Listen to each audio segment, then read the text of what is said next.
El 8 de enero de 1989, en un vuelo que acababa de despegar del aeropuerto Heathrow de Londres, algo salió mal. La aeronave se estremeció y el humo llenó la cabina. En la cabina de mando, la tripulación actuó rápidamente. Sus miles de horas de experiencia de vuelo les permitieron diagnosticar el problema: una falla en el motor. Apagaron el motor afectado y desviaron la aeronave. El humo se disipó. Los temblores cesaron.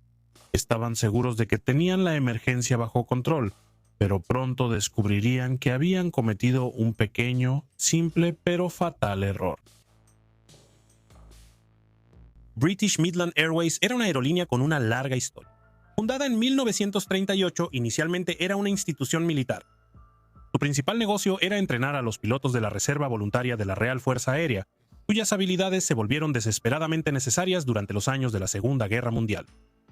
Una vez que regresó la paz, la organización evolucionó, ofreciendo vuelos charter y transporte de carga, antes de convertirse finalmente en una aerolínea de pasajeros en la década de los 50. Para 1956, la compañía ofrecía múltiples vuelos nacionales dentro del Reino Unido y una gama cada vez mayor de vuelos a destinos vacacionales en Europa. A través de una serie de fusiones y adquisiciones en las décadas de 1960 y 1970, la compañía adoptó el nombre de British Midland Airways y continuó creciendo, convirtiéndose en una aerolínea británica prominente que en ese momento habría sido un nombre muy conocido. El vuelo que partió del aeropuerto de Heathrow el 8 de enero de 1989 era un vuelo nacional rutinario de Londres a Belfast, en Irlanda del Norte, un trayecto que normalmente tomaría poco menos de 1 hora y media. El avión utilizado era un Boeing 737-400, una aeronave de última generación que acababa de ser entregada a British Midland Airways a principios de ese año. Había pasado unas 500 horas en el aire desde entonces, sin ningún incidente importante. La tripulación en la cabina tenía considerablemente más horas de vuelo que el propio avión. El capitán era Kevin Hunt, de 43 años, con 3.200 horas de vuelo, y el primer oficial era David McClelland, de 39 años, con 3.300 horas de vuelo. Ambos eran pilotos experimentados, cuidadosos y capaces, pero lo crucial es que la mayor parte de su experiencia había sido en aviones más antiguos. Ninguno de los dos había pasado más de 100 horas en la cabina del nuevo Boeing 737-400. A las 7:52 p.m., con 118 pasajeros y 6 asistentes de vuelo a bordo, el vuelo 092 despegó sin problemas de Heathrow. Sin embargo, mientras ascendía al cielo, el avión comenzó a sacudirse violentamente y se escuchó un fuerte y regular golpeteo. El humo comenzó a entrar por las rejillas de ventilación, y los pasajeros con vista sobre el ala izquierda se alarmaron al ver el motor de ese lado despidiendo humo negro. Los pilotos informaron rápidamente la situación al control de tráfico aéreo y fueron redirigidos al cercano aeropuerto de East Midlands. Desde su posición en la cabina no podían ver el motor humeante, como algunos pasajeros sí podían, pero pudieron determinar por el olor a humo, las sacudidas de la aeronave y las lecturas de los instrumentos que había habido una falla en el motor. El capitán Hunt le preguntó al primer oficial McClelland cuál motor estaba fallando. El primer oficial McClelland dudó. Podía oler humo y sabía que los Boeing 737 tomaban aire para la cabina desde el motor derecho. Su larga experiencia volando este tipo de aeronave le decía que si podía oler humo, debía ser el motor derecho el que tenía problemas. Le dijo eso mismo al capitán Hunt. Es el izquierdo, es el derecho. El capitán Hunt apagó el motor derecho. Momentos después, el golpeteo se detuvo y el olor a humo en la cabina de mando desapareció, confirmando a ambos pilotos que habían tomado la decisión correcta. Para ayudar a calmar a los pasajeros después de un incidente tan alarmante, anunciaron lo que habían hecho por el altavoz. Pero lo que habían hecho no había solucionado el problema. El motor derecho funcionaba perfectamente. Era el motor izquierdo el que estaba fallando. El primer oficial McClelland tenía razón al pensar eso. En casi cualquier otro Boeing 737, el olor a humo en la cabina de mando indicaría un problema con el motor derecho. Pero ambos pilotos no sabían que en el nuevo 737-400 el aire para la cabina se tomaba de ambos motores. Este error podría haberse detectado un momento después, cuando el capitán Hunt, siguiendo el procedimiento establecido, comenzó a verificar todas sus acciones durante la emergencia. Sin embargo, antes de que pudiera terminar sus revisiones, se distrajo por la necesidad de bajar el avión a una altitud menor en preparación para su aterrizaje de emergencia. Mientras preparaban el avión para aterrizar, los pilotos exigieron más potencia del motor izquierdo, el motor izquierdo que estaba fallando. Este estalló en llamas y se apagó de inmediato. Aún peor, ya no era posible volver a encender el motor derecho en pleno vuelo, ya que el avión ahora volaba demasiado lento. El vuelo 092 ahora estaba completamente sin potencia en los motores y apenas a 300 metros o 1000 pies del suelo. No quedaba nada más por hacer que usar el intercomunicador para ordenar a los pasajeros que asumieran la posición de impacto e intentar mantener estable la aeronave sin potencia mientras descendía hacia el suelo. El aeropuerto de East Midlands estaba dolorosamente cerca, pero en cuestión de segundos quedó claro que no iban a llegar. En cambio, iban a aterrizar de emergencia en uno de los peores lugares posibles, en la autopista M1, una de las carreteras más transitadas del Reino Unido. En la carretera de abajo, al menos 2 automovilistas notaron un destello brillante de chispas en el cielo sobre ellos y se dieron cuenta del avión que caía en picada. Cuando se dieron cuenta de que no se dirigía al aeropuerto, sino a la carretera, redujeron la velocidad al mínimo, señalando a los demás conductores que hicieran lo mismo. El avión se estrelló contra el suelo en la cima del terraplén, en el sentido hacia el sur de la autopista. Rebotó bruscamente en el aire antes de volver a estrellarse en la calzada en sentido norte y romperse en pedazos. El vuelo 092 se detuvo esparcido por el terraplén en el sentido hacia el sur de la carretera.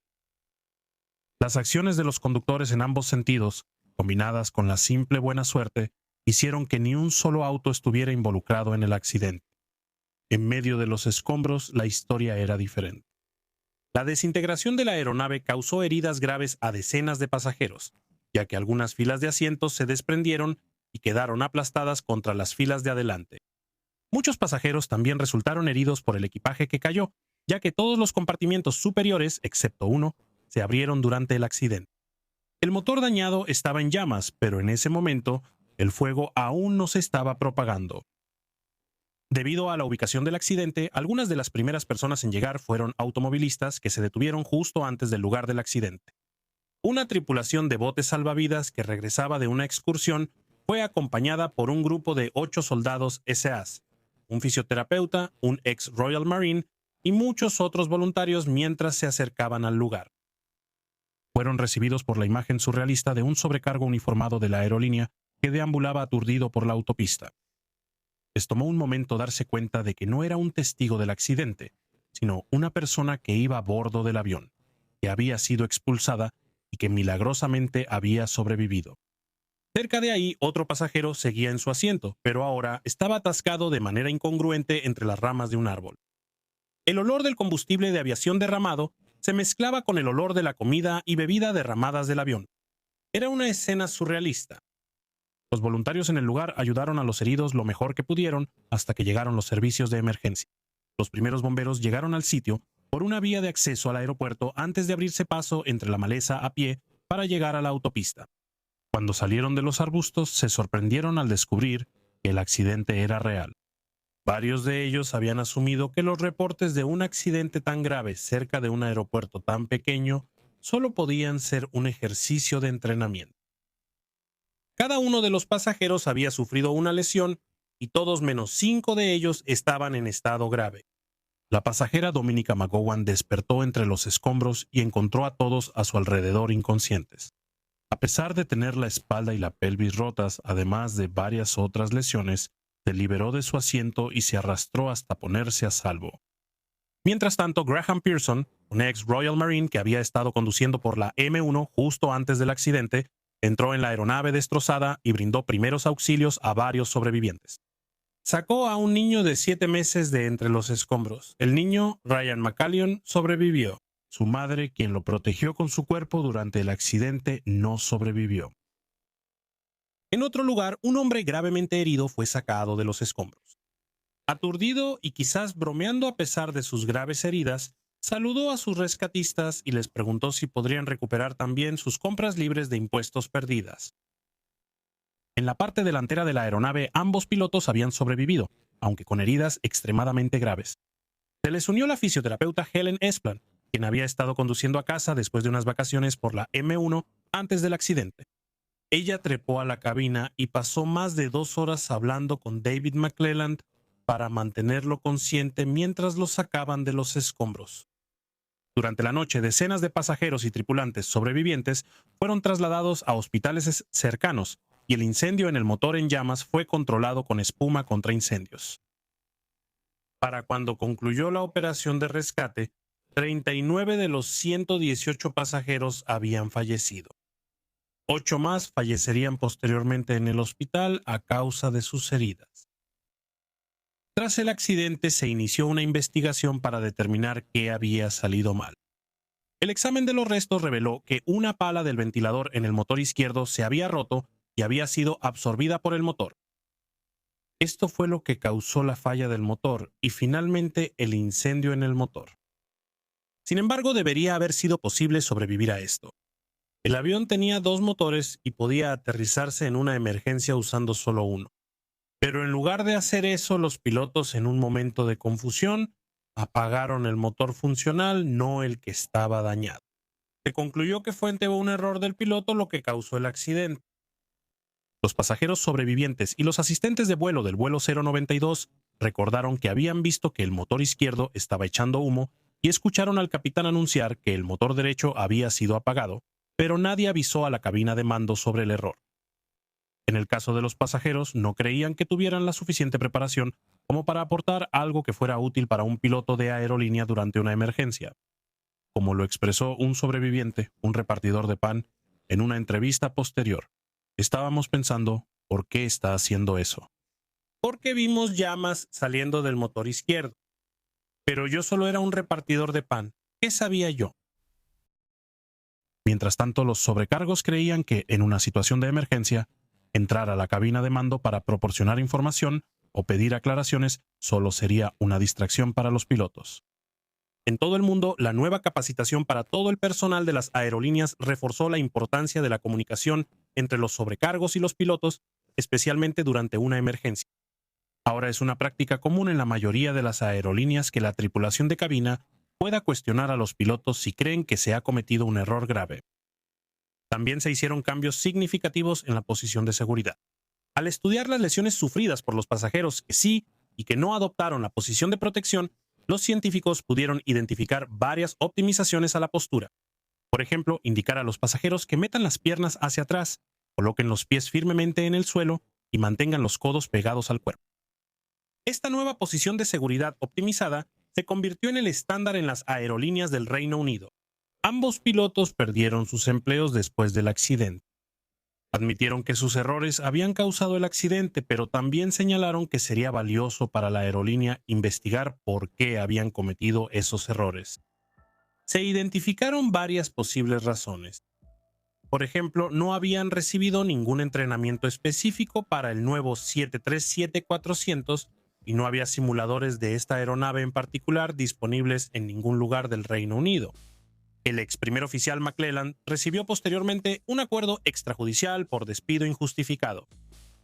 Un monumento conmemorativo que lleva los nombres de todos los que murieron en el accidente ahora se encuentra en el cementerio de Keyworth, el pueblo más cercano al lugar del accidente.